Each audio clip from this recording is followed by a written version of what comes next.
প্রশাসনকে ছাত্রলীগ মুক্ত করতে না পারলে সারা দেশে নিষিদ্ধ ছাত্রলীগ ও আওয়ামী লীগের তৎপরতা বন্ধ করা সম্ভব হবে না বলে মন্তব্য করেছেন বাংলাদেশ ছাত্র অধিকার পরিষদের সভাপতি নাজমুল হাসান।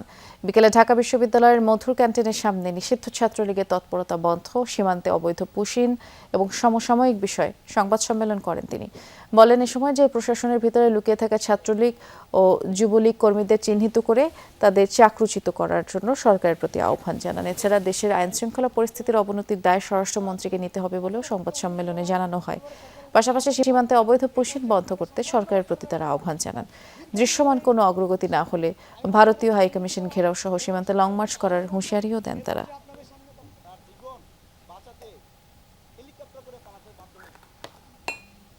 সন্ত্রাসী সংগঠন ছাত্রলীগ, আওয়ামী লীগ আবারও পুরো বাংলাদেশকে অস্থিতিশীল করার চেষ্টা করছে, বিভিন্ন জায়গায় হামলা করার চেষ্টা করছে, বিপ্লবী ছাত্র জনতাকে রক্তাক্ত করার চেষ্টা করছে।